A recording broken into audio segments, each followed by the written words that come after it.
Kutoka vijijini, mijini hadi jijini. Hii ni Sound Kanti Talk Live.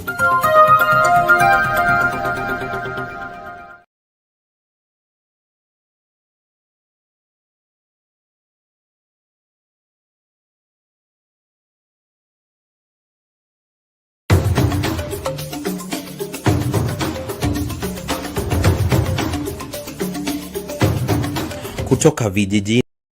Tonight, the show that gives you an opportunity to air what you feel and think about the latest development on our political front. Well, a lot is taking place so fast. Therefore, everybody must work hard to stay on the cutting edge as far as making sense of our politics is concerned, and of course, remaining on top of all matters. Tonight, this is Sound Candy Talk Live.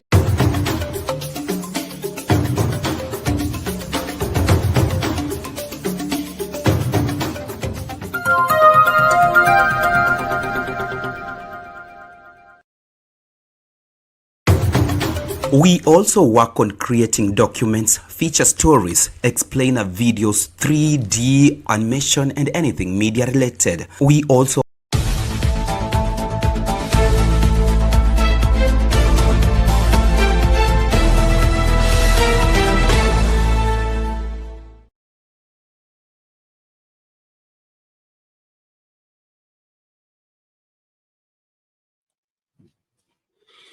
A good day, ladies and gentlemen. Thank you so much for making time to join us. This is Sound Candid Talk, open forum political discussion show. The show that gives you an opportunity to air what you feel and think about the latest development on our political front.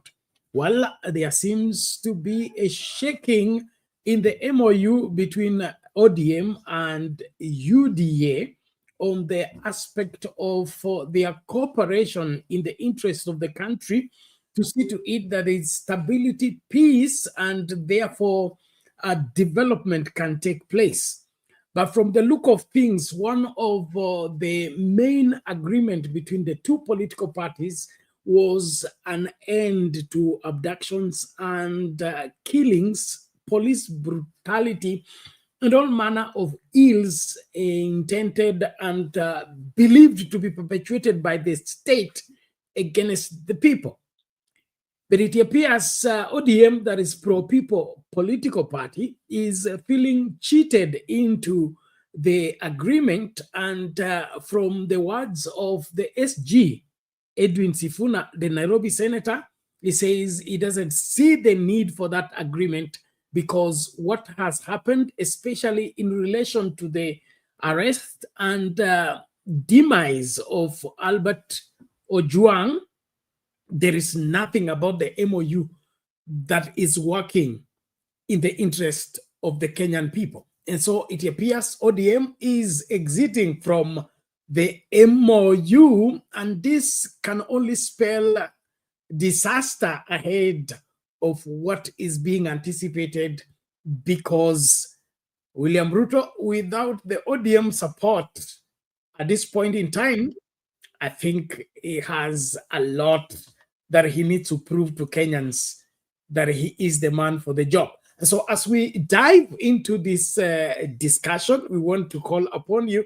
Please invite somebody to join and be part of the conversation.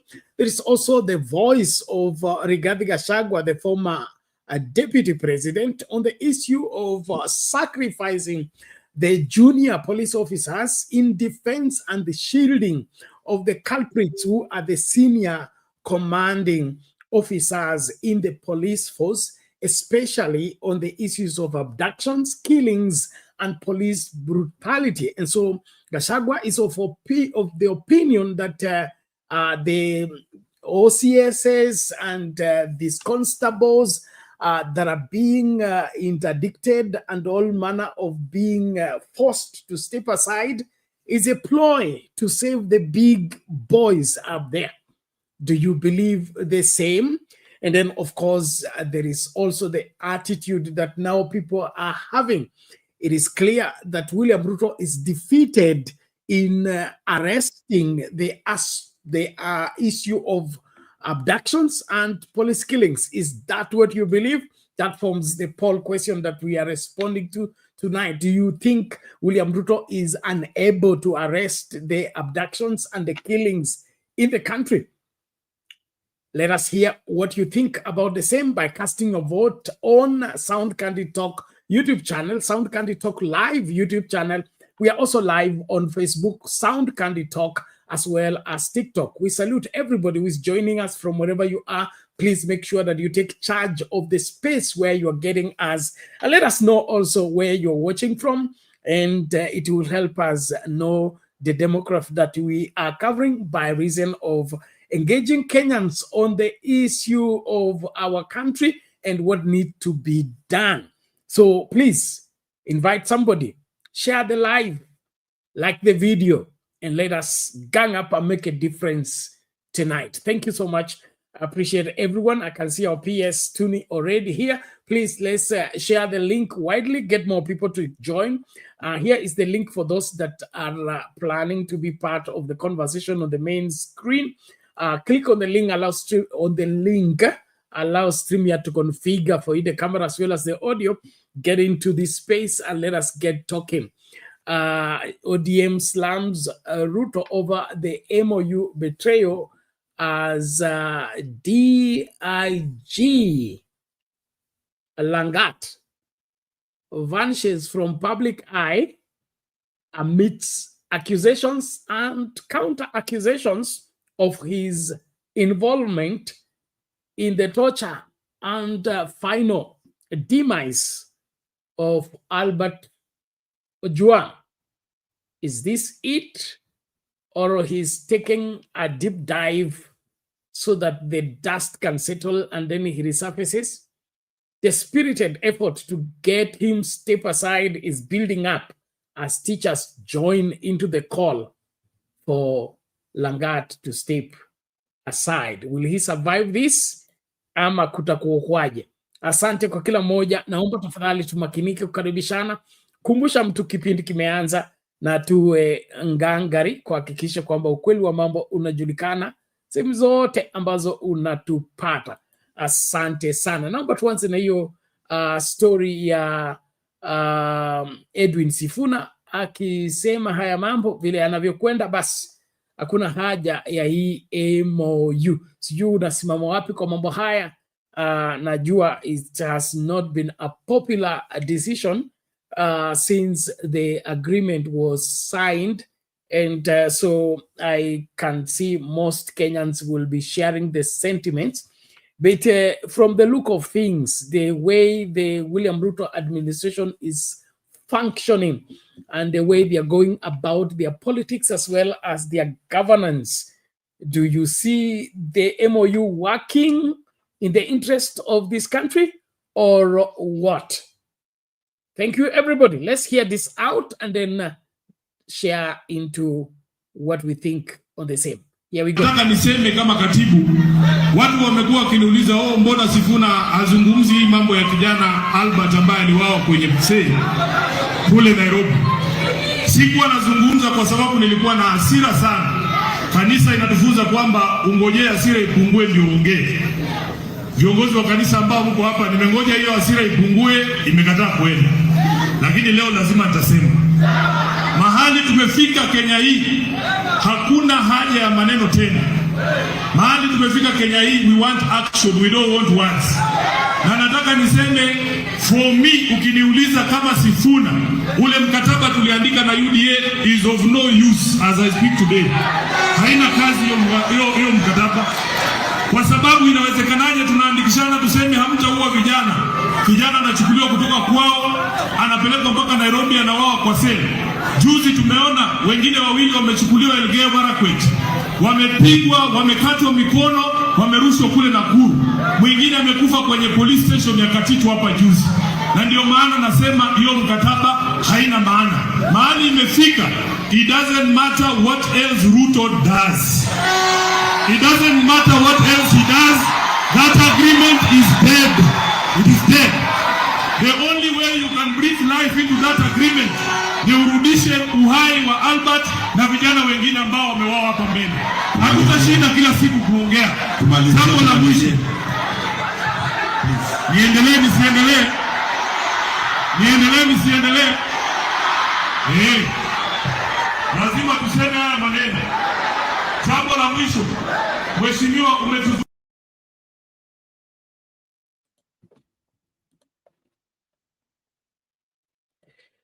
Haya, huyo anaitwa Edwin Sifuna, seneta wa Nairobi na katibu mkuu wa chama kikubwa cha ODM. Anasema kulingana na yale mambo yanavyoendelea, wakiangalia kuambatana na makubaliano yaliyokuwepo kati ya chama cha ODM na chama cha UDA, anasema huo mkataba umekufa kabisa, kwa sababu yote ambayo wamekubaliana hawaoni yakienda walivyokubaliana, na of course lawama zote zinaelekezwa kwa serikali ya William Ruto, kwa sababu mojawapo ya jambo ambalo lilikuwa muhimu sana kwa mambo mengine yote ilikuwa kukoma kwa maangamizi, mauaji na kukamata watu kiholela, haswa kinyume cha sheria.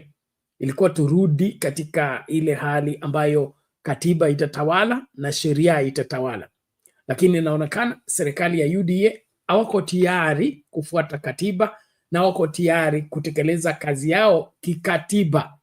Wako tayari kutumia njia yoyote ile, iwe inakubalika kikatiba, isiwe inakubalika kikatiba. Hao wanataka kwenda vile wanavyofikiria, na hiyo haiendi salamu. Maisha ya vijana kupotea kwa njia isiyoeleweka, hilo ni suala ambalo haliwezi kuvumiliwa tena. Na kwa hivyo katibu mkuu wa chama cha ODM anasema hapa hakuna mkataba, ni mchezo tunachezewa. Sijui wewe unaonaje mambo haya? Ningependa kusoma na kusikiliza maoni yako. Link ya kutumia kuingia studio iko hapo kwa comment section, naomba tafadhali ukaitumie. Lakini tuangalie hili swala kwa kina. Kuna umuhimu wowote wa kuendelea kuwa na mkataba kati ya ODM na UDA wakati Wanakenya wanauawa kiholela, wakati ambako masuala ambayo yalikuwa yashughulikiwe, the cost of living is still rising, insecurity is now rampant, and of course the politics that are being played are not in any way a reflection of the MOU. Or the MOU was about getting some ODM members to join the cabinet. Is that all about the MOU, or it was for the functioning of the country and making Kenya be equitable, and then of course every life of every Kenyan being secured by the current administration? So if this was all about Joho getting a seat, Oparanya getting a seat, and other ODM friendly wherever people being nominated and of course selected for the cabinet, then this is not it. If the bargain was about settling different people into different positions and it did not translate into the well-being of Kenyans, it is not worth it. And so I tend to share the sentiments of Sifuna.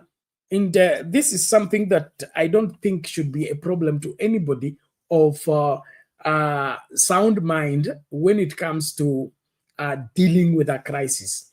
The MOU between ODM and UDA was a ceasefire, was maneuvering out of a very serious crisis that was threatening the very foundation of the Kenya Kwanza administration, and of course against the public and the public agitation. And so when somebody has come and rescued you from the corner, rescued you from a place where you are critically about to end your regime, do you forget everything and go back to the same things that drove you to the same crisis that we came to rescue you from? And that's what beats all my understanding. If really William Ruto needed ODM to save him and needed the Raila Odinga support to rescue him from a bad place, would he go back to the same things that drove him to that bad place, or he would avoid that bad place by all means. And the only language that Kenyans would want to hear and, of course, understand from William Ruto, it's when he's reformed, when he's more committed to what makes the lives of Kenyans secure. But if he's not acting in the interest of Kenyans and he's not moving with speed to arrest situations that are threatening the welfare of Kenyans, then in my opinion, he's not serious about being the president of this country and acting in the interest of the majority of the Kenyan people. And so in my calculation, William Ruto is not serious about serving Kenyans. He is only interested in saving himself and, of course, securing himself another term in office. Whether that will work or not, time will tell. But in my understanding, I wish he could have changed and given a different approach altogether in ensuring that the interest of Kenyans is given priority. The interest of Kenyans is given priority, especially their safety, their healthcare, and their education. Those are the three main sectors that we can't joke with as an administration. I would, even advise that William Ruto should stop everything else and just fix these three areas. Fix the healthcare of the people, fix the education of the people, then fix the food security. That's all, okay? And then, of course, the safety of the people. When all those four areas are taken care of, no Kenyan is going to trouble you. So I don't see why they are complicating everything. Now Kindiki is busy roaming from one county to another in the pretext of women empowerment, youth empowerment, women empowerment, youth empowerment, of which it could be well intended, but I don't see the end result of the same except trying to sway Kenyans and, of course, get them to secure William Ruto another term in office. Is another term as important as the welfare of Kenyans and, of course, Kenyans changing their minds about you? I don't think so. So the main thing here should not be securing William Ruto a second term. It should be how many Kenyans are in school since William Ruto assumed office. How many Kenyans are accessing quality health care since William Ruto has been in office? How many Kenyans are eating well, sleeping well since William Ruto got into office? If those questions are not being answered in affirmative, then I don't think William Ruto deserves a second term. And so I stand to be corrected, but being given a second term requires you to deserve it, not even to compete for it or fight for it. You need to deserve it. It's the Kenyan people who need to come together and say, no. The way this man has served us, the way this man has protected us, the way this man has taken care of us, we need him in office. And if Kenyans are not seeing the need of William Ruto getting a second term, I don't think the number of women empowerment and youth empowerment programs, the wastage of the money that is, rolling out of treasury in the pretext that they are supporting the youth program and the women program, it is all hypocrisy and, in my opinion, irresponsible and called for. And Kenyans deserve better. And so we need, as Kenyans, to critically look into this and then, of course, come to a serious conclusion. We need better leadership in this country. We need more responsible leadership in this country. And this country is not short of people that can lead this country accurately. And so this aspect of us closing ourselves from all the possibilities and zeroing in as if this country needs William Ruto so much and they can't do without William Ruto. I have nothing personal against William Ruto. But when it comes to this country, I want every Kenyan to be safeguarded by the administration. And if the administration is not looking into the welfare of the minute least person in this country, that administration deserves not another day into that office. And so let's tell each other the reality. Well, let's keep going. Thank you so much. Naomba tafadhali tumakinike tunapoendelea na mchakato huu, ningependa hapa kutoa taarifa ambayo si ya kufurahisha sana, lakini kuwajulisha tu mmoja wetu hapa ambaye ni Reverend Lala amepoteza mamake. Kwa hivyo tuko na suala la mazishi, na ningependa tu kuomba kila mmoja wetu ambaye tumefaidika sana na mchango wa Lala kila kuchao tunapoendelea na kipindi hiki. Naomba sasa tusimame na yeye tie moyo na of course kumtumia hizo heri condolences, and we are really touched by the demise of the mother, and so we'll be giving you other details, but the mother passed on today, and so there is that aspect. So ningependa tu kusema hiyo mapema. Kwa wale ambao mko kwa WhatsApp group, mmeshapata hiyo habari mapema tu na mkaelewa hilo limetokea. Kwa hivyo naomba kama una namba ya Lala ama unaweza kumfikia, basi tuma rambirambi zako kwake. Alafu masuala mengine, kama kutakuwa na swala lingine la michango ama nini, tutazungumza hapa officially kutoka hapa ama kwa WhatsApp group. Ningependa tu kutoa hilo mapema ili kusiwe na yeyote ataanza kuuliza maswali, lakini cha muhimu hapa kwangu mimi, mkataba wa ODM na UDA haufai kabisa. Siku support kuanzia mwanzo, na sasa imejulikana yale yote ambayo tulisema William Ruto hawezi kusaidiwa na William Ruto hawezi kuokolewa na Raila Odinga, imeonekana wazi, na naona huu mkataba utaishia pale pale ambapo tulisema utaweza kuishia, kwa sababu hapa hatuoni seriousness. Mimi nikikuja kukurescue, naomba marekebisho, na hayo marekebisho napaswa kufanya nini? Kuhakikisha kwamba yale ambayo yalikusababisha usikose kuongoza Kenya na ukose kuongoza Kenya na usiwe na ile hali ya kukubalika machoni pa Wakenya, inapaswa kuwa ndio jambo la muhimu. Huwezi kurudi kwa ofisi na katika hiyo ofisi unaendeleza yale ambayo yalikufanya ukakuwa unpopular, ikakufanya ukakataliwa na Wakenya na ukaanza kulaaniwa na Wakenya. Hiyo haifai kabisa, na kama hiyo ndio akili ya William Ruto na serikali yake, basi mimi naona hakuna wanapokwenda bila kujirudia, na kwanza kuomba msamaha kwa Wakenya, alafu kwanza kutekeleza wajibu wao ipasavyo. La sivyo, sioni msaada mwingine. Na hii sio suala la kumchukia Ruto ama kutompenda Ruto, ni suala tu la kupenda Kenya na kuomba kwamba Kenya inapaswa kuongozwa ipasavyo.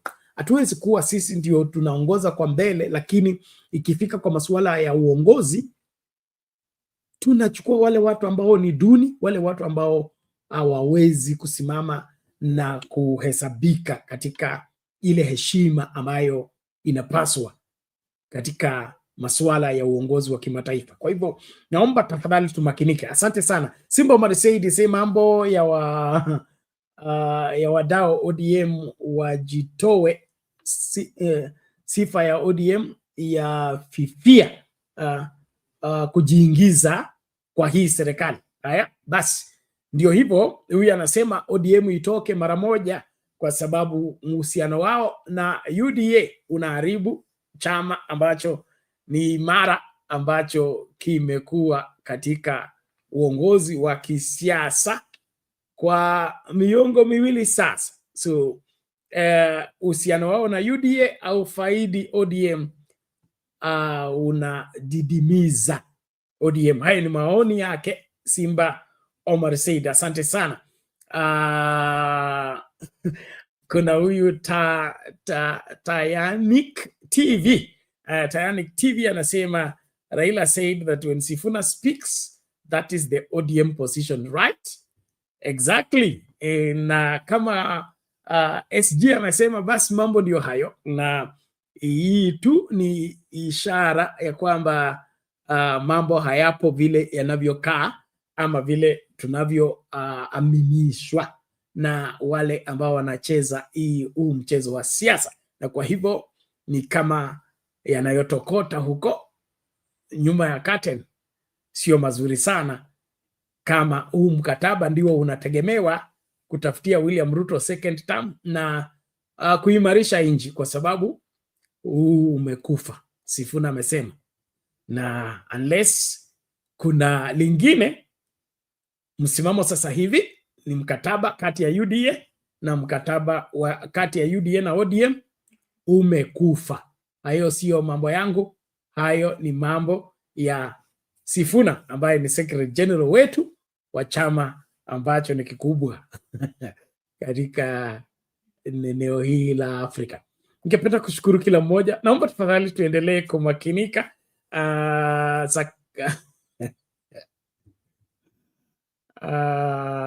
Okay.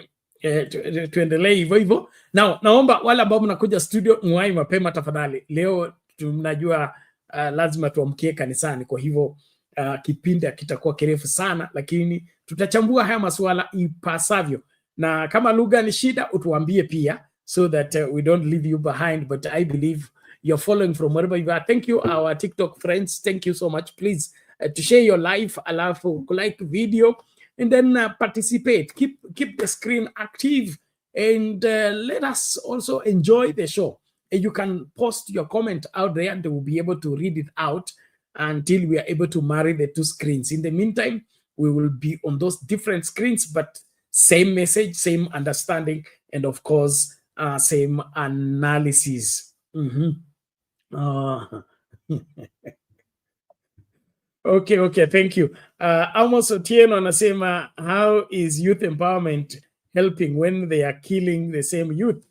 Interesting question there. Amos Otieno hapo auliza, how is this youth empowerment helping? They are killing the same youth. That's the paradox of this administration, that they are full force violating the human rights and the welfare of the Kenyan people, and then pretending to be helping the same people. I don't get it. I mean, hata kama ungependa ni Mama Selina anapenda kutumia mfano wa kumchumbia mtu ama kumpenda msichana fulani, itakuwa kwaje wewe unataka kumuomba, kumrai, kumfanya nini, kumseduce akubali, lakini unaendelea kumchapa makofi, unaendelea kumchimba, unaendelea kumudhuru. Sasa itakuwaje? Hata atakusamea saa ngapi ndio kukubali tena? So hii ndio mimi nashindwa kuelewa. Ama William Ruto anaamini kwamba kokote kula amemwaga pesa hakuna Mkenya atasimama kinyume na yeye? Yaani siasa za William Ruto na wote ambao wako katika inaitwa kitchen cabinet wanamwambia kwamba pesa zitavunja mlima, kwa hivyo atatumia tu pesa na Wakenya watamsamehe regardless of kile ambacho amewafanyia. Wewe unaonaje kwa mambo haya? Eti Wakenya watasahau kila kitu bora tu pesa zimwagwe? Ni kweli? Eti Wakenya watasahau kila kitu, mateso yote, vifo vya watoto wao na maafa mengi tu ambayo yametokea, ambayo haya hakustahili kufanyika, kwa kama hili swala la Albert, okay? Albert achukuliwe kwa wazazi wake, atanapelekwa polisi, kufika polisi following day amekufa. That was there was no need for that. There was no need for that. Na haya masuala yote ambayo anatuhumiwa kwayo ni masuala ambayo si mageni. Polisi na hongo sini nisemeje? Kuna tofauti kati ya hongo na polisi Kenya. Wewe safiri tu, toka hapa enda hapa Nakuru tu, usiende mbali. Nairobi, Nakuru, utaona stopover ni ngapi, polisi wanapewa 50 bob mara ngapi kabla mfike Nakuru. So hakuna swala geni hapa, na hakuna swala ambalo lilikuwa linahitaji mtu kukufa. So kama ninyi kweli mnapenda Wakenya, mnapenda kina mama, mnapenda vijana, mnataka kuwasaidia ili wasimame imara, wafanye biashara, wajijenge. Hivyo ndivyo mnasema kama serikali ya Kenya Kwanza. Itakuwa kuwaje kwamba wale vijana mnaodai kuwasaidia, wale wamama mnaodai kuwasaidia, mnawaliliza kila siku, mnawatesa kila siku, mnawaumiza mioyo kila siku kwa matendo yenu? Hii sio swala la kuchukia serikali. Hili ni swala la kuuliza swali ambalo tungependa kupata jibu. Are we serious about fixing what has gone wrong with this country? Or we're just playing games, political games, with the minds of the Kenyan people? Well, let's keep going. Thank you so much as we look into and same story. So Sifuna amesema huo mkataba umekufa. Wewe unaonaje? Na kama umekufa, ni lipi ambalo tutakuwa tunalitarajia kwa haya yote? Well, let's look at William Ruto being seen as being defeated in terms of arresting the situation, and then we'll hear from former DP Gachagua on the issue of junior police officers. Let's look at this story first, and please, let's invite each other. 23 people, 20 Sound Candy Talk Live, 1 Sound Candy Talk, and then of course Facebook watu wawili. Naomba tafadhali tumakinike. Sijui kina undumani wameenda wapi. Naomba tumakinike kukaribishana, tutekeleze wajibu wetu. Hili ndilo la muhimu, na of course kuelimishana yale ambayo nasema. Kama ukubaliani nayo unaambie kwa nini, na kama unaona kana kwamba nimekosea, basi niambie nimekosea wapi, kwa nini, alafu tufundishane, tuelimishane tunapoendelea na mchakato huu ambao tunachambua siasa zetu na jinsi Wakenya wanapaswa kuchukua msimamo ambao ni dhabiti, kinyume na maovu ambayo hayafai kutajwa miongoni mwetu kama Wakenya. Asante. Haya, tusikilize hili. Kenya. The torture and death of Albert Ojwang in police custody has rekindled public debate about lofty pledges that were made by the Kenya Kwanza administration that campaigned partly on a platform of ending rights violations by the state, such as extrajudicial killings and enforced disappearances. The administration has, since coming into power in 2022, failed to arrest the situation, with human rights bodies expressing concern at the unabated violations and calling for their end. Ayub Abdikadir retraces the promises.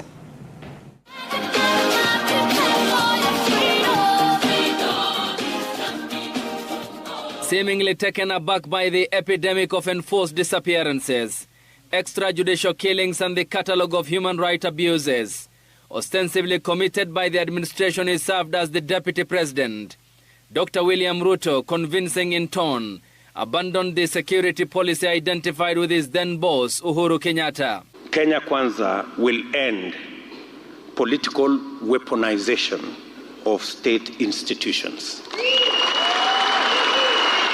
We want these institutions to operate independently, as is expected of them by the Constitution.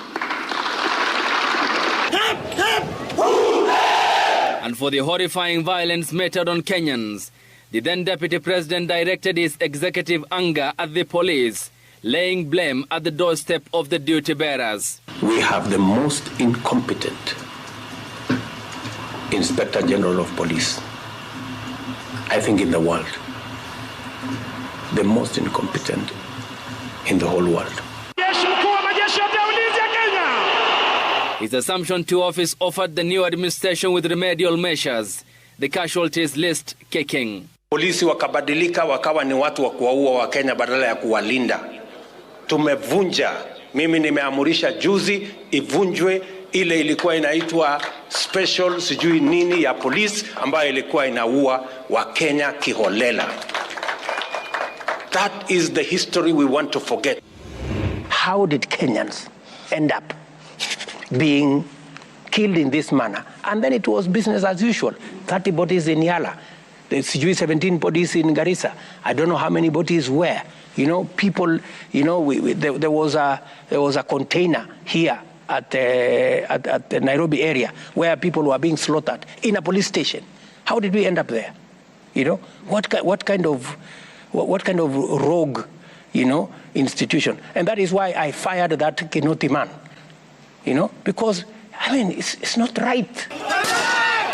Despite the piecemeal interventions, the notoriously trigger-happy culture of Kenya's police service continued, including indiscriminate targeting of unarmed civilians protesting against punitive tax proposals. Young Kenyans lifting the lead on maladministration and gross governance failure.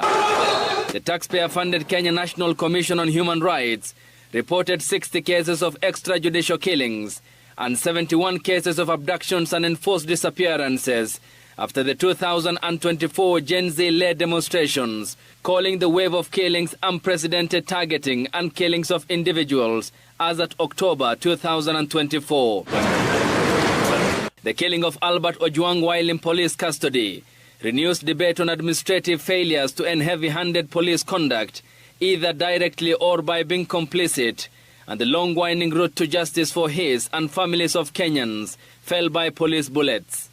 There is an ongoing process that includes investigations and a court process to establish just who killed Ojwang, but his death is bound to raise queries on whether the Kenya Kwanza administration is really any different from the one it succeeded. Okay, there you have it. Questions about the state of affairs compared to the previous administration. And we all remember William Ruto strongly in his wordings and, of course, sustained criticism of the Uhuru administration, having fallen out with Uhuru as Uhuru proposed Raila Odinga candidature. He is on record to have been the #1 critic of how of Uhuru Kenyatta being not able to arrest that aspect of the police doing ills against the majority, or rather the masses of the Kenyan people. But now he is the driver. He is in the seat. What has changed? What has changed? The analysis and, of course, the data records are showing we have more abductions than we did in the previous administrations. We have more police killings than we did in the previous administration. What has gone wrong with the William Ruto and his promise to see to it that Kenyans are safe wherever they are and police are working in the interest of safeguarding each and every Kenyan? Is it that William Ruto doesn't know what he's doing, or he's part of the mess of violating the Constitution and human rights in making the lives of Kenyan people not secure? Or it is that aspect ile wanasema kuna mashabiki na kuna wacheza mpira. Okay? So wale wanashabikia wanajua sana kufunga goli kuliko wale ambao wanacheza kwa field. When he was talking that Kinoti is incompetent and of course Uhuru Kenyatta is not doing his part, he didn't know that the working of the country and the safeguarding of Kenyans is taxing and demanding. What has gone wrong? We have had, I think this is one of the most reshuffled cabinets so far within the shortest period. I think we have had 2 or 3 internal security ministers already, and the situation doesn't seem to change. So what is wrong with how William Ruto is going about the governance of this great country? Was he just overcritical of Uhuru Kenyatta, or he knew something better than Uhuru Kenyatta? And whatever he knew that was better than that of Uhuru Kenyatta, why is he not working now? because it appears outshining Uhuru Kenyatta has become a very huge, undertaking that is a challenge to William Ruto. Listening to Kenyans and the outcry of Kenyans, it appears some Kenyans can't get over missing Uhuru Kenyatta as president. And this is in view of William Ruto having been in office now 3 years plus. He has not been able to erase the, or get close to the gains of Uhuru Kenyatta, who was his, a boss previously. And of course, he was overcritical of him. So if William Ruto was the one running the country and William Ruto was, as it was alleged, and Uhuru Kenyatta alikuwa mlevi, Uhuru Kenyatta alikuwa hajui kila anachokifanya, mbona sasa hakuna mabadiliko? Mambo yanaendelea kuharibika. No, sisemi kwamba kuna lolote linalofanyika. Kuna mambo ambayo yanafanyika, lakini yanayofanyika aswa kudaiwa kwamba yanafanyika, masuala ya affordable housing, mara fertilizer, alafu kuna hii masuala sasa hii imeanzishwa hii ya women empowerment, ni hatari kwa njia ambayo inakuwa ile ya kufanya nini, kuhadaa watu kwamba hiki ndicho tunafanya, lakini kama hatuwezi kuwa salama, hatuna chakula, hakuna matibabu hospitalini, nyumba za bei ya chini, na haya madai mengine ambayo tunapewa, itakuwa kwaje? So kwangu mimi nataka ukweli, na kulingana tukikompare Uhuru Kenyatta na William Ruto, kuna mengi tu ambayo yanavunja moyo, aswa kwa wengi wa Wakenya wakimwangalia vile William Ruto anavyoendeleza uongozi na kama vile Uhuru Kenyatta alikuwa anafanya. Kwa maoni yako tu, kati ya William Ruto na Uhuru Kenyatta, nani hajui anachokifanya? Unaambie wewe kwa maoni yako tu hapo kwa comments, ukikompare Uhuru Kenyatta. Tusienda hata kwa Kibaki, tuachana Moi na Jomo Kenyatta, tuangalie tu hawa wawili, Uhuru Kenyatta na William Ruto, wote marais. Sasa nani kati ya hawa ambaye anajua anachokifanya? Kwa sababu tuliambiwa kwamba Uhuru Kenyatta hajui kile anachofanya, yeye anatumia polisi vibaya, yeye lindi maisha ya Wakenya. So wangapi wanahisi kwamba wako salama sana chini ya William Ruto kuliko walivyokuwa salama chini ya Uhuru Kenyatta? Ningependa kujua hilo. Tafadhali naomba tu toa maoni yako, ukasikike, ukaeleweke, alafu of course tutajulishana mengi ambayo yanafuatwa. So kwako, aswa kwa ile poll question ambayo tunakuuliza, ndio hili, where are we? Do you think Ruto has been defeated to end abductions and killings? 20 people have participated in the vote so far, and 80% say yes, and then of course 20% say no. Now this is 49 minutes into the show. If you have not cast your vote, please do so. Let me just refresh to be sure of what I'm reading as being accurate. But let's just compare the two politicians, or the two national leaders. Here we go, 20 votes, 80% yes, Ruto is defeated. And then, of course, 20% say no, he is not defeated. What is your take on the same? And then, of course, drop your comment hapo tujue mnasimama wapi kati ya Uhuru Kenyatta na William Ruto. Nani ambaye ulihisi kwamba uko salama, ama ni yupi ambaye inakaa maisha yako hatarini kila siku na kila uchao? Na ni kipi hiki ambacho kinasababisha haya yote? Ni kwamba William Ruto hajui kile anachokifanya, ama amepanga mambo yaende vile yanavyokwenda kwa sababu yatamfaidi kwa njia moja au nyingine kisiasa. Wewe kwa maoni yako unaonaje mambo haya? Asante sana kwa kuendelea kujumuika nasi. Tunaitwa Sound Candid Talk. Tuko Facebook, tuko TikTok, tuko YouTube na tunaangazia masuala haya ya siasa zetu. So according to human rights bodies and of course Kenyans, there is something out of a joint with the William Ruto administration, especially on the issue of arresting the abductions and the killings in the country. It is not making sense.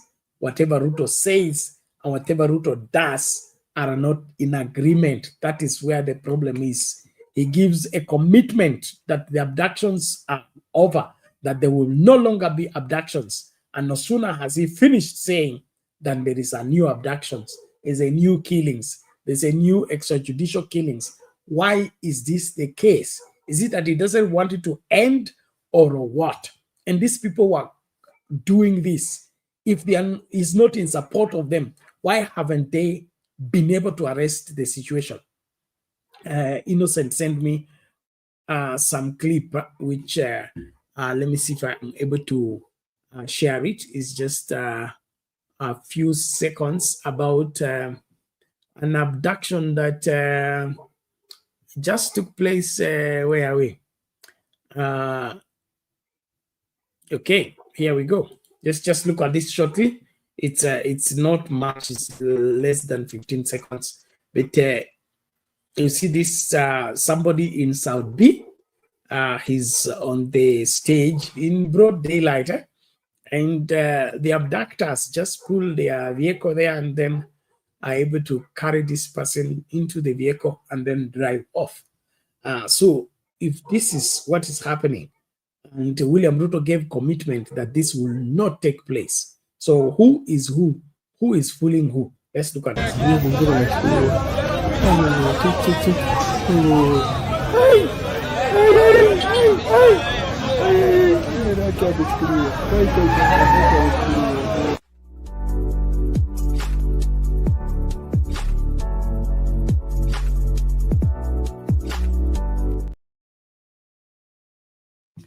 Now, that is courtesy of Innocent. And now, those are some of the things that are raising questions, that this is taking place. And we are still talking about our commitment, about the police not being weaponized or killing Kenyans. So which is which? Is it that William Ruto just likes to say things, or he is defeated in arresting the situation? And if that's the case, what should be done? Because we cannot continue living in a country where somebody goes to the shop and is not returning, and he goes to the city center and is collected. I mean, we need to be worried about other things, not our security. And the reason why we are taxpayers, as well as, of course, seeking to have political stability, is for that administration to secure the welfare of each and every one of us.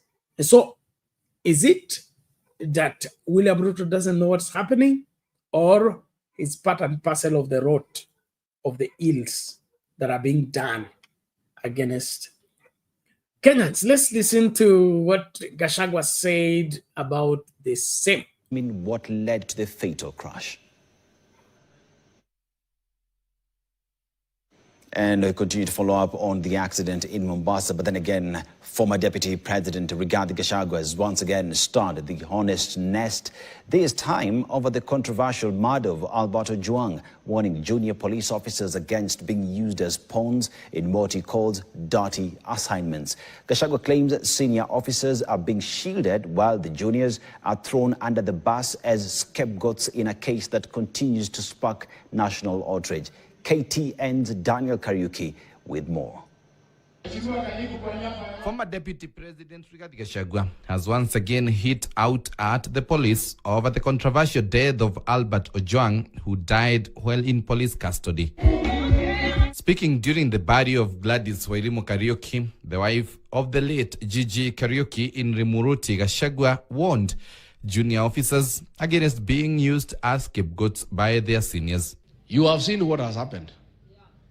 Wewe unafuata amri ya mkubwa. Unaenda, munapiga mtu, munaua. Mkubwa analindwa, wewe unakuwa sacrifice, unaenda kotini. According to former DP, there is a plot to sacrifice lower-ranking officers to shield their superiors from accountability in the Ojwang case.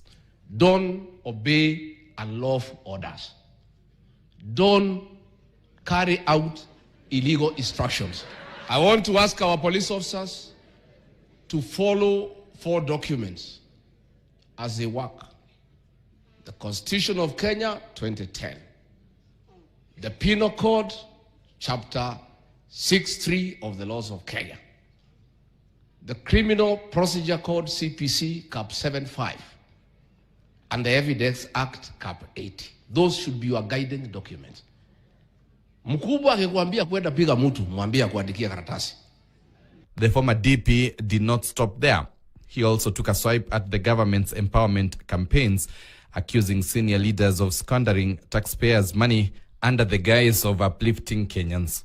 Mimi niseme chairman KRA, tafadhali. Wewe unasukuma tulipe kodi na tunakubali. Na tutalipa kodi.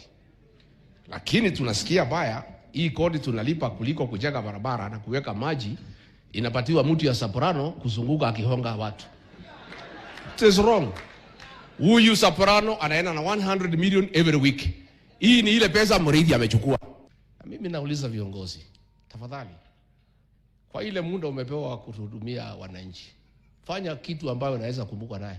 According to Gachagua, the Kenya Revenue Authority, KRA, should hold the government accountable and ensure funds are channeled towards meaningful development rather than public relations exercises driven by Deputy President Kithure Kindiki.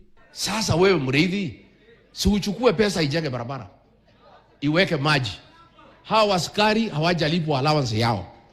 Lakini kama wewe utachukua kodi, ikuwe diverted, ipatiwe soprano, Mr. Yesa, yule anaitwa Mr. Moneybags, anazunguka na pesa na magunia, akipatia wamama na vijana kuwadanganya. Is it fair? It is not fair, Bwana Muriithi. Wewe tembea kuingine huku tuashie mimi Kenya na wale wengine tuashie huku machinani, kwa sababu bado tunasikiliza ground na tunajua ground inasema nini. Daniel Kariuki, KTN. Now, as investigators, huyo ni Rigathi Gachagua aliyekuwa deputy president, anadai kwamba yanayoendelea na maovu yanayotokana na kutumia sheria vibaya ama kutumia mamlaka vibaya yanasababishwa na wakubwa, alafu wadogo wao ndio wanasulubiwa.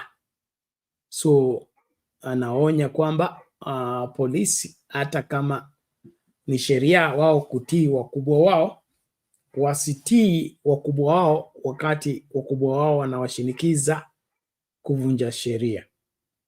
Watekeleze kazi yao kulingana na sheria na kwa mujibu wa sheria, which in my understanding I support, because that you are a police officer doesn't mean, and you are under authority doesn't mean you do everything you are told to do, especially when you are being asked to violate the law, violate the constitution, and of course put somebody's life in danger. It is uncalled for. It's uncalled for, especially in this aspect of Albert's life being, snuffed out just like that. I mean, even kama mkubwa apeane sababu za kutosha. Na mimi nashindwa mbona hakuna polisi ambaye ama hakuna utu. Hakuna utu katika haya mambo yote, hata kama mkubwa amesema yafanyike.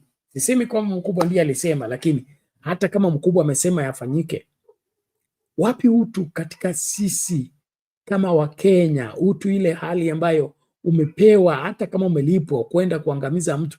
Kuna vile unaangalia unaona huyu mtu hafai kuangamizwa, na tutafute njia mbadala ya kumwokoa, kesi tufanye baadaye. Hiyo tu ndio mimi nasema, kwa sababu hakuna ruhusa ya kuchukua maisha ya mtu yeyote. Hakuna. Hata kama amefanya nini, amepatikana na inaitwa nini, kuvunja sheria, ambako kuna hitajika kwamba anyongwe. Hiyo kunyongwa inatolewa kotini, okay? Na hata wakati koti imetoa hayo, bado tuko na nafasi ya kuapili. So ili suala la wewe kutumika kama instrument ya kuangamiza mtu ama kuua mtu haipo kabisa. Ndio mimi naomba wote ambao mko katika sekta ya polisi na sekta ya usalama, tutumie akili na tuheshimu maisha. Tuheshimu maisha ya watu. Tusiangalie watu kama ni mizigo ama kama watu ni mawe. So familia ya Albert sai iko tabani.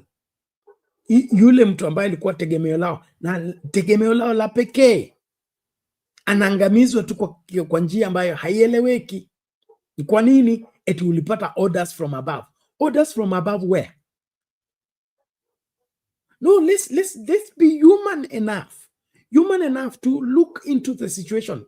Mkubwa anataka yafanyike, no problem. Lakini mimi binafsi naona haya yakitendeka, ni kipi kitatokea? So tusitumike kama wajinga tu, eti tumeambiwa tufanye. Haswa wakati unashinikizwa kufanya mambo kinyume cha sheria, haifai kabisa. Utatanishi ambao unatokana na ili swala la nani, la Albert kuawa akiwa mikononi mwa polisi, utata huu wote unatokana na nini? Orders from above. Mkubwa alisema. Mkubwa kusema imaanishi kwamba usifikirie na hauna uamuzi katika hayo mambo. Unao uamuzi. You have a right to choose to carry out the order or to say no to the order. Then face the consequences. Don't accept to take somebody's life. Make somebody a widow. Make a father sonless. You make a child fatherless. And because you are carrying out orders from above, no, reject that order. We will come to your rescue, yes. Don't do what is going to make you know, that's going to make you suffer for the rest of your life. Maybe I'll be free to talk about this because this is a matter that is in public domain. Inasemekana wale ambao mlikuwa katika in the 80s, 90s, mnajua Nicholas Biwott alikuwa nani? Nicholas Biwott alikuwa anaitwa total man, yaani yeye kusema na kutenda. Ukikwenda kinyume na yeye umeenda. Yeye alikuwa anajulikana hivyo katika serikali hiyo ya Moi. Okay?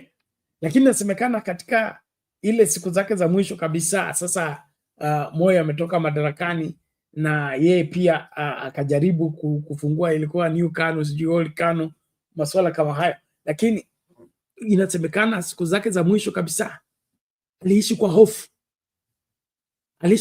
Mpaka akakataa kutumia simu za rununu hizi ambazo zilikuwa zimetokea.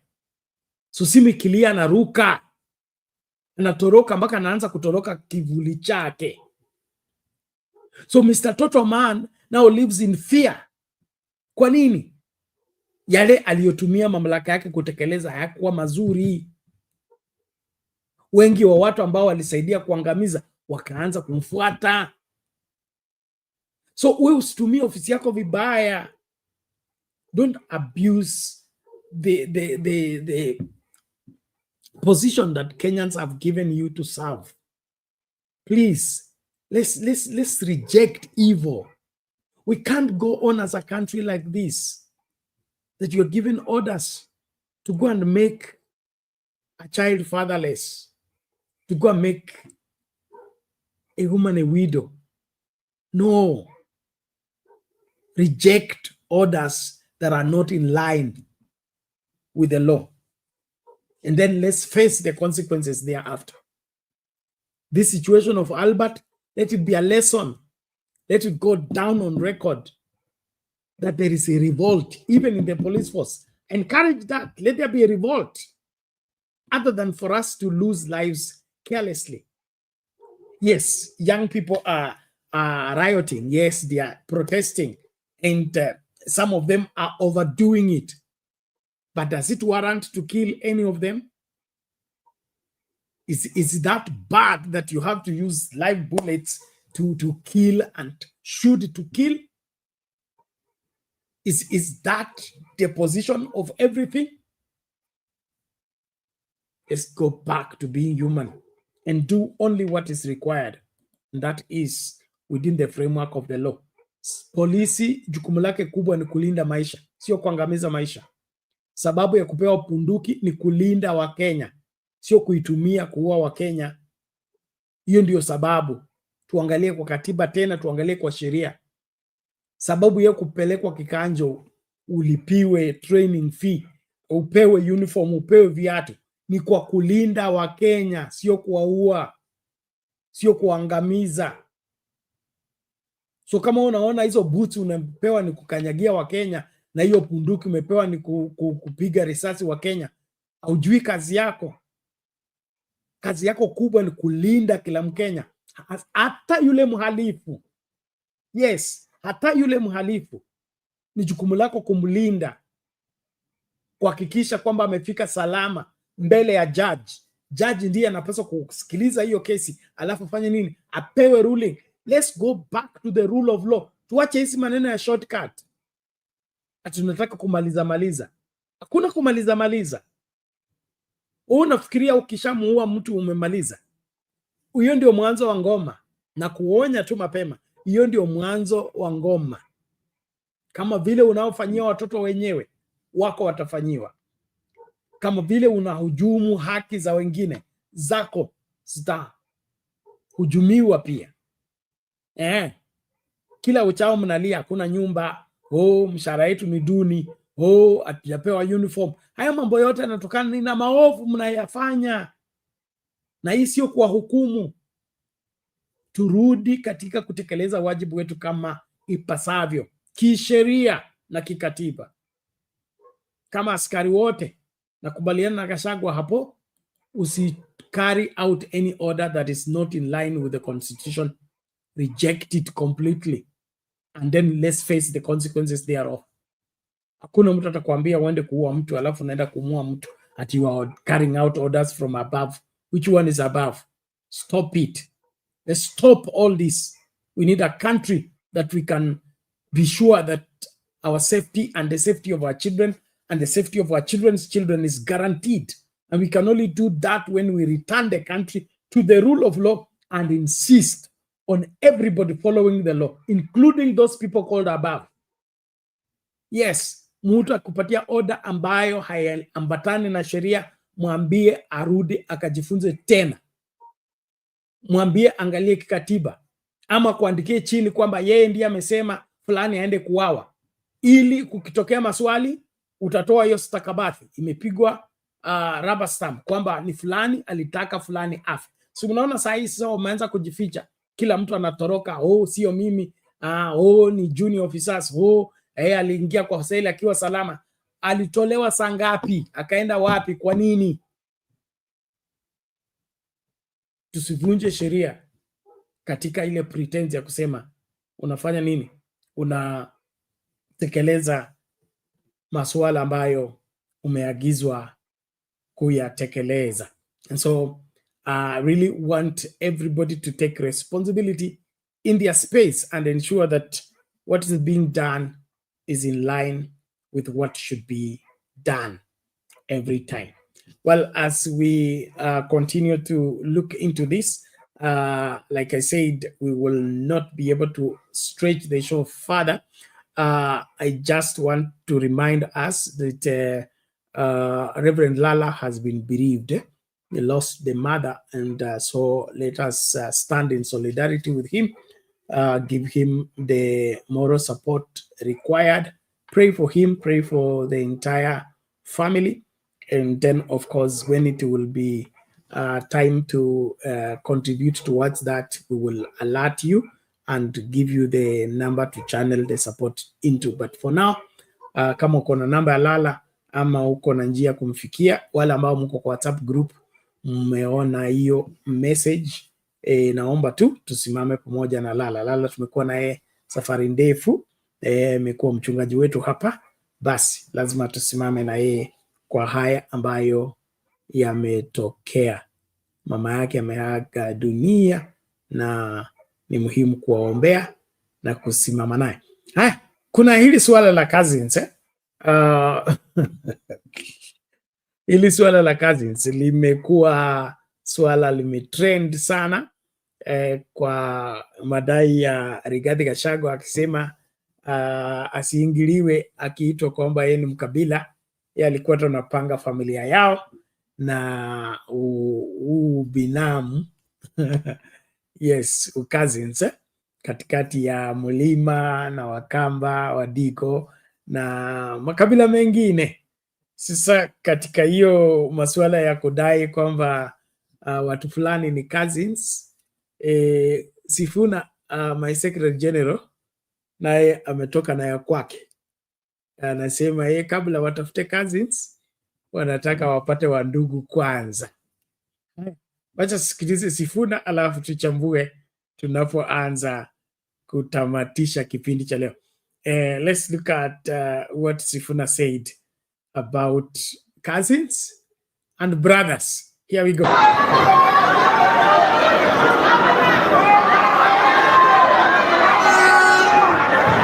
Hello.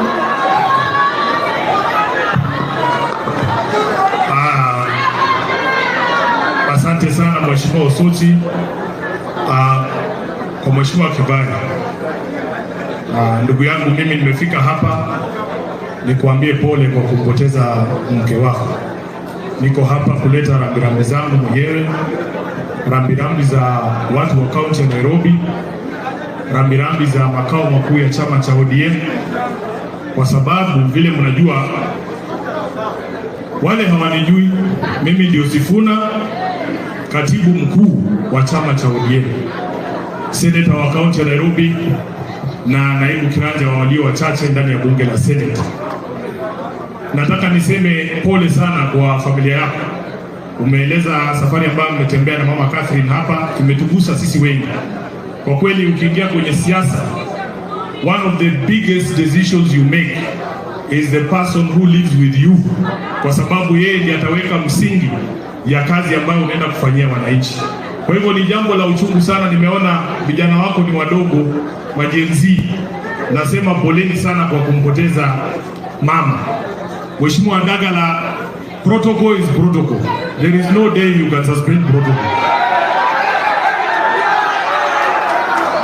So, as a house, we have a lot of respect for the National Assembly, and your speaker is here, but we also request that members of the National Assembly give the Senate the respect that it deserves. Nimekuja hapa Mheshimiwa kwa ajili ya heshima yako. Wewe ni ndugu yangu, labda hatujuani sana, lakini tumefika mahali sisi kama viongozi wa jamii ya Mlembe tumesema saa ile wengine wamemaliza mambo yao ya kwao, wameanza kutafuta makazi. Sisi nyumbani lazima tutafute mandugu zetu.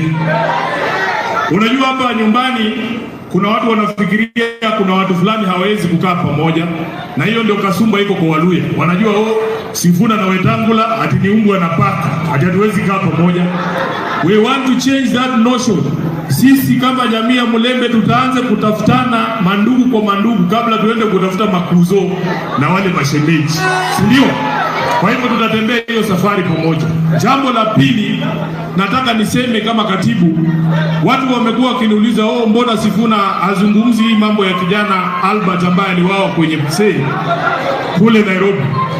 Sikuwa nazungumza kwa sababu nilikuwa na hasira sana. Kanisa inatufunza kwamba ungojea hasira ipungue ndio ongee. Viongozi wa kanisa ambao mko hapa, nimengoja hiyo hasira ipungue, imekataa kwenda. lakini leo lazima nitasema. Mahali tumefika Kenya hii, hakuna haja ya maneno tena. Mahali tumefika Kenya hii, we want action, we don't want words. Na nataka niseme, for me, ukiniuliza kama Sifuna, ule mkataba tuliandika na UDA is of no use as I speak today. Haina kazi hiyo mkataba. Kwa sababu inawezekanaje tunaandikishana tuseme hamtaua vijana. Kijana anachukuliwa kutoka kwao, anapelekwa mpaka Nairobi, anawawa kwa seli. Juzi tumeona wengine wawili wamechukuliwa Elgeyo Marakwet. Wamepigwa, wamekatwa mikono, wamerushwa kule Nakuru. Mwingine amekufa kwenye police station ya Katitu hapa juzi. Na ndio maana nasema hiyo mkataba haina maana. Mahali imefika, it doesn't matter what else Ruto does. It doesn't matter what else he does. That agreement is dead. It is dead. The only way you can breathe life into that agreement ni urudishe uhai wa Albert na vijana wengine ambao wameuawa hapa mbele. Hatutashinda kila siku kuongea.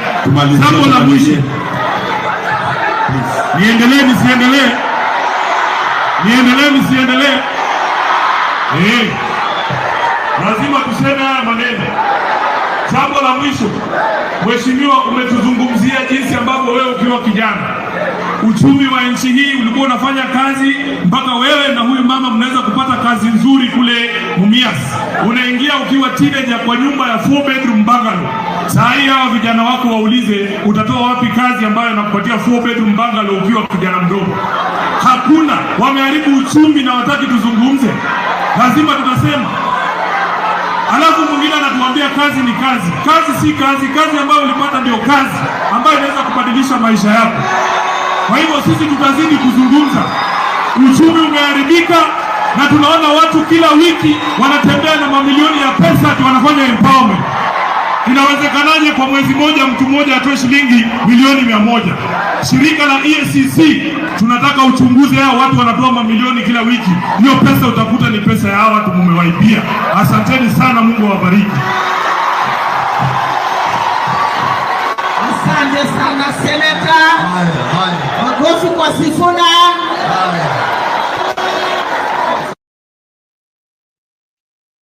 Haya, huyo ndio katibu mkuu wa chama cha ODM, anaitwa Senator Edwin Sifuna, Senator wa Nairobi County. Haya, akiaweka bayana waziwazi kwamba mkataba kati ya ODM na UDA umekufa. Pili, serikali ya William Ruto imeharibu uchumi kwa kutohakikisha kwamba vijana wana kazi ambayo inafaa. Anasema masuala ya kusema kazi ni kazi haifai kabisa. Watu wapate kazi ambayo ni ya heshima, na hiyo kazi iweze kuwakimu katika maisha kutokana na mapato ya hiyo kazi. And so I share the sentiments with Sifuna, how the Kenya Kwanza has gone about reversing the aspects of ensuring that the country functions economically. I think they have missed steps by far. We have more people who are dependent now than they were during Uhuru Kenyatta's administration. And we are talking about 3 years ago. And I don't think there will be any excuse. Uhuru Kenyatta was in office when there was COVID-19, and COVID-19 affected the economy negatively by many companies not being able to, winding up, and then of course not being able to keep the employee. But Uhuru Kenyatta and his administration came up with the modalities to ensure that the economy doesn't collapse, and then ensure that families continue having an income, so that they don't fall into being dependent. But we are seeing a resurgence of a handout economy, an economy where Kenyans are more dependent than they are independent economically. And this don't need rocket science, and they don't need all that complication of professors of economics to come and explain. It is simple, precise, and to the point. Majority of Kenyans are not able to sustain the cost of living. The cost of living is way high. Many people are now moving, families are moving together into one house other than each family keeping their house. More people are now looking out to be supported other than them supporting those that they were supporting. We are producing many dependents than independent people. And so let's not deceive ourselves. And so this approach of empowerment, maybe we'll do our show on the same. Is that the way to resuscitate this economy and be able to make Kenyans independent? I don't think so. Walking around with money is not generating the money. It's not, building the economy. This is destroying the economy, because the economy is sustained by the productivity of the people, not by the collections of goodwill from others. And so I stand to be corrected, but the approach of William Ruto is what Mwai Kibaki stood against to help revive the economy that was dead under President Moi. When Kibaki came into office, we were 100% handout economy. Yes. Now I really want to ask us to remember, those of you that are old enough, you remember there was absolutely nothing that will take place in this country without Harambe. Nothing. Not cattle dip, not classroom, not school bus, not church building, not women group. Everything was being propelled and, supported by Harambe. That is it. And so when Kibaki came into office and he wanted to revive the economy, the first thing he did was to do away with Harambes. It became illegal for a public figure to conduct Harambe. That was the genesis of the introduction of CDF. Okay? That the money that was being controlled by the president and being handed out, you remember the slogan, Siasambaya Mashambaya, okay? Where the money now was being given with the favoritism. If you favor KANU, you get the money. If you go against KANU, you are denied the money. So Kibaki comes in office and says, no, we are going to have equal development. And one way of having equal development is that each constituency will have an allocation that is equal on all parts of the country. And we began to see change. Why? Because the money that's being collected together as taxes for the country is being distributed in a way that is helping the country pick up. Secondly, Kibaki came up with a slogan, a working nation. He said he doesn't want idlers. He doesn't want people sitting kwa ile ilikuwa inaitwa jobless corners. Those jobless corners are back. Yes, young people gathering and wasting their life away in those bijiwe is taking place again. Why? We are back into that handout economy. So this Kindiki is moving around with Farouk and the team to distribute money for women group, money for youth group. It's the same old way that helped, or rather cost Moi not to be able to sustain the economy and made the economy the economy had gone back to negative. So if we really want to revive the economy, we can only revive the economy by what? Getting the people to be productive. Get the people to be productive. Let people work. So two things have gone wrong with our society. Two things have gone wrong with the William Ruto administration. One, the reviving of Harambes. Two, the facilitation of us having a betting economy, a betting society. Okay, so if the young people are not waiting for handouts, they are what? Betting. And we can't, there is no way we can build a country by betting. It is, I mean, unheard of from where I come from in terms of the old-time way of going about life. There are things that you discouraged from your children, you discouraged from the young people. When we were growing up, we had, of course, alcohol, but alcohol was for wazee, okay? Ilikuwa mambo ya wazee. And for you to be allowed to sit with elders, to drink with elders, you needed to prove yourself. You earned that position. It had nothing to do with you can afford the alcohol or not. If your age bracket does not allow you to participate into taking alcohol, everybody in the society stood against you, and you're forbidden from taking alcohol. Not because if you take it, you will die. No, they knew you will destroy your future. And so there was a particular level you had to get to in order to participate in such things. That also included what? Betting. Betting is not new. It has been with us, but it was under control. There was a particular age that should not participate in it, and it was deliberate. But what's happening? We have revived handout economy, and that handout economy is being fueled by what? Betting. So, I mean, William Ruto and team are not doing good to this country. We can't build the nation by betting, and we can't build the nation by handouts. We can only build the nation by engaging every able hand within the country and make those able hands productive.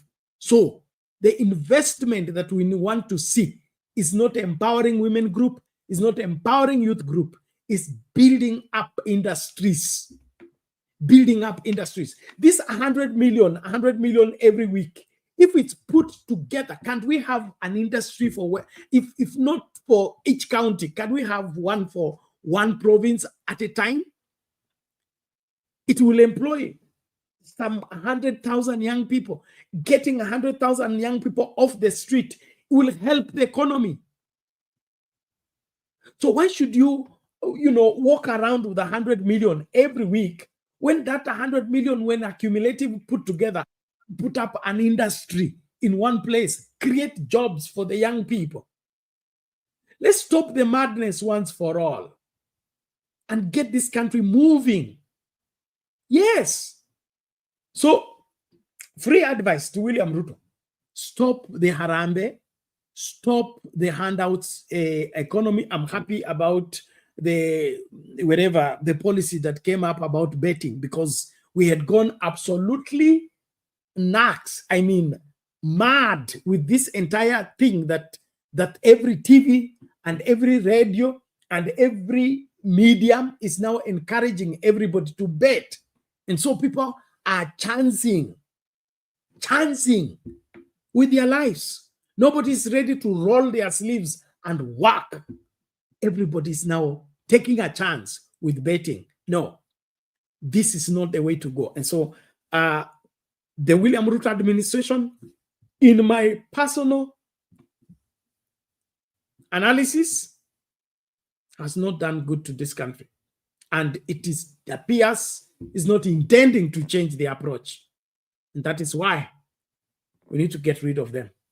I mean, they must not continue being in power if they are not doing what should be done in securing this great country. And so on that note, I want us to begin to call it a day, but I think we have learned one or two things that are important.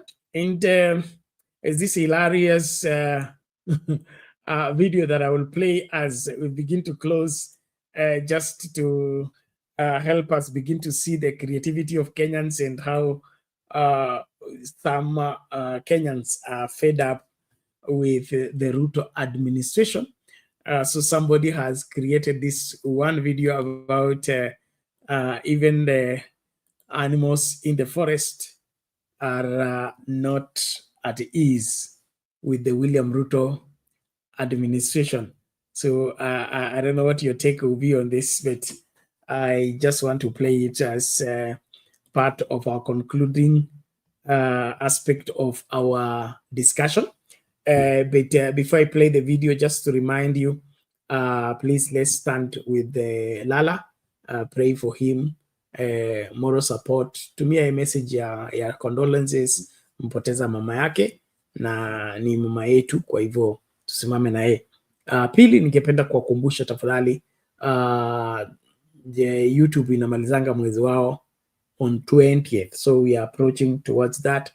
We want to encourage those of you that are members of Sound Candy Talk to service your credit card so that at the end of the month you are able to service your membership. The number of membership is dropping because if you fail into servicing your membership, you are removed from the list. So I really want to remind those of you that are members of Sound Candy Talk, recharge your card so that your membership fee is deducted smoothly without you being removed from the list, and then you have to renew again, and then you have to reapply. It's uncalled for, so please, let's do that. Secondly, I want to remind us that we continue giving towards the support of the channel, as well as the paying of the bills for the support for Frank. Remember, this is June, and we'll be having the first anniversary of June 25th. One of the monumental things that took place on 25th of June was the day Frank was shot by police, 6 bullets. And we are thankful to God that he survived, and he's up and running. But the devastation of the effect of those bullets can't allow him to lead a normal life whereby he's able to do heavy jobs. He can no longer do that. And one of the things we undertook as Sound Candy Talk was to ensure that he's supported. We removed him from the slum where he was staying, got him into a secure place where he's living. But the rents and the bills of the place, we've been undertaking it as Sound Candy Talk, using the goodwill that you've been sending, and we just want to encourage us to continue doing so until we have another communication on the same. So please, let's not relent. I'm saying this because I've not gotten much communication of late, and it appears that some of us are dropping from the support for the channel and the support for Frank. I really want to urge us not to do that. Let's not do that until we have an otherwise communication, which must come officially from me, and I will communicate if there is an otherwise. For now, the only channel and the only people that are supporting Frank is us, and we are the ones who took the initiative. I'm the one who personally got the Frank story, went and looked for the journalist who had the story, got the contacts, went to see Frank in hospital. By that time, he was fragile. He couldn't even turn from the left to the right, just lying there. You know, when you see Frank talking on air and all that, you know, some of us don't see the gravity of how far he has come from. Frank came from face to face with death. And so he cheated death to be alive today. And so it gives us great honor to be part of helping him to get back on his feet. And so tafadhali, ningependa tukuemphasize, tusilegee katika hiyo support, tusilegee kusupport channel. Hii channel itakuwa hapa. Itakuwa hapa, hiyo na kuhakikishia tutakuwa hapa mpaka turekebishe hii nchi kabisa kabisa. Na kama William Ruto hataki kusaidia kubadilisha nchi, tutambadilisha yeye. Hivyo tu, ndio sababu ya uchaguzi. Uchaguzi hufanywi kwa sababu miaka imepita. Uchaguzi unafanywa ili tupate viongozi ambao ni bora, sio bora kiongozi. Na katika hiyo maswala tutajiuliza maswali. Na hilo swali nimeanza kuliuliza. Does William Ruto deserve another term in office? Sio maswala ya Munyoro at one term. Nataka tu wewe kama Mkenya, ungekuwa wewe ndio mwalimu, unataka kuassess performance ya William Ruto, utamwandikia promoted ama demoted? Hiyo tu wewe binafsi mahali ulipo, hiyo ndio nataka udili naye. kwa sababu wengi wetu tunakuwa sucked into wherever tribalism and all manner of watu wa huku na huku na. Nataka tu wewe binafsi, wewe binafsi, nataka uone hiyo familia yako, wale watoto wako, wale mabinti wako, wale wherever wavulana wako, unafurahi sana ukiwaacha chini ya uongozi wa William Ruto. Eti unasafiri kutoka kwa nchi na unataka watoto wako wakuwe salama.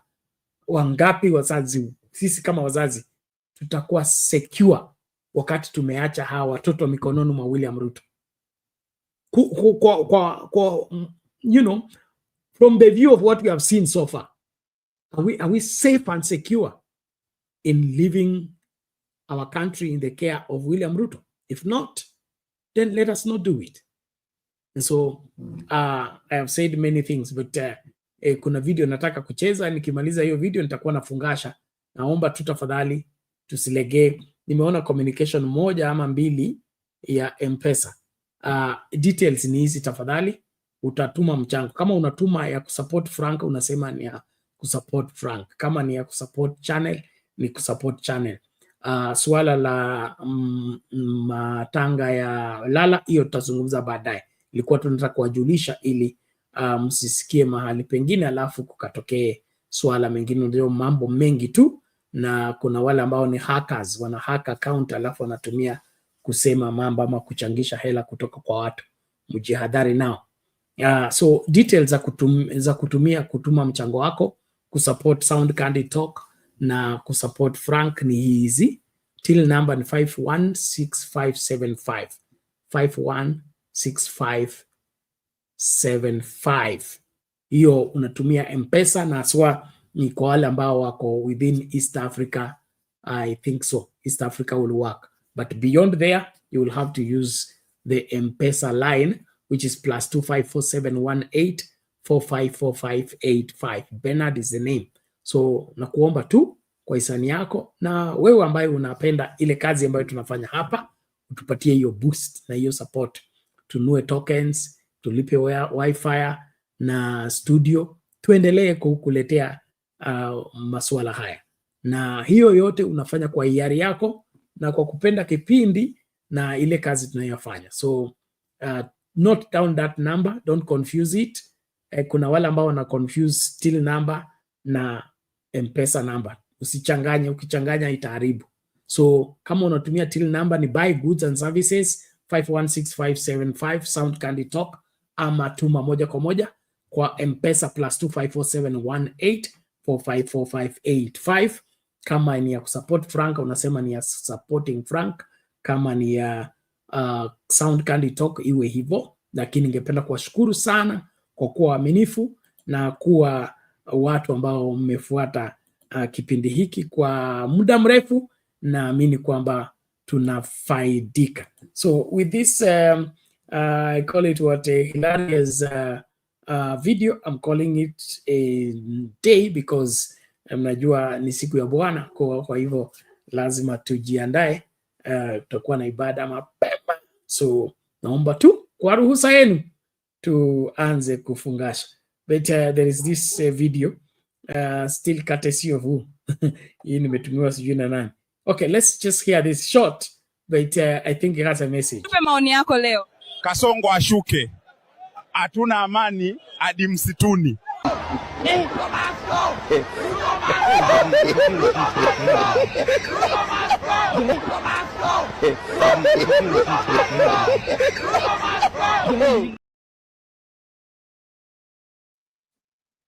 Tupe maoni yako leo. Kasongo ashuke. Hatuna amani hadi msituni.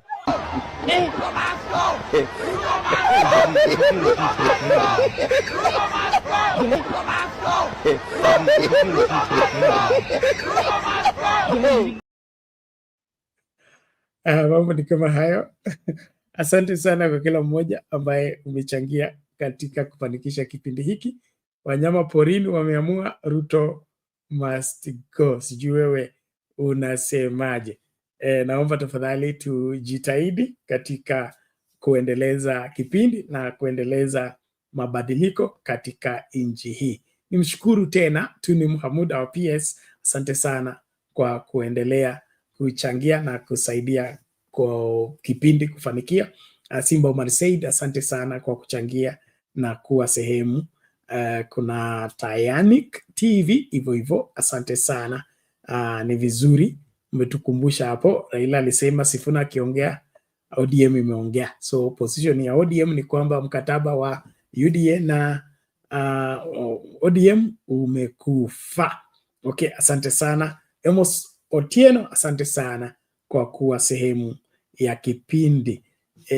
Kesare, it will happen here in Kenya police to have body cameras. Okay, it will what? Okay, thank you. So please, let's ensure that we stick at Sound Candy Talk and continue supporting the channel, continue supporting the cause of Kenya for all Kenyans. We will achieve this if we don't relent from agitating for the same and standing for the same. God bless you. Let's meet in the next show as God enables us to meet in the course of time. Tupe maoni yako leo. Kasongo ashuke. Hatuna amani hadi msituni.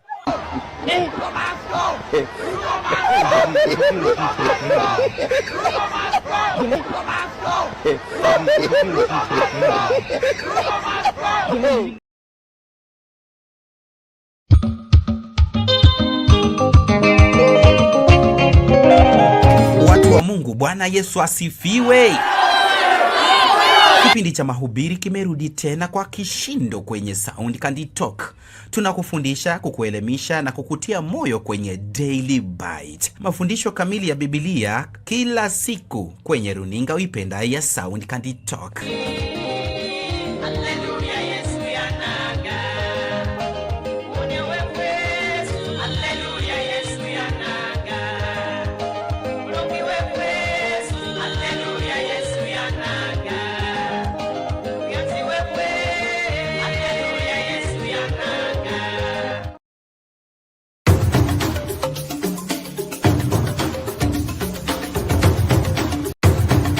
We also work on creating documents, feature stories, explainer videos, 3D, animation, and anything media related. We also offer consultation on media related topics. Our work is timely, professional, and very affordable. So, talk to us, soundcandytalk@gmail.com, or you can call us on 07 18 45 45 85.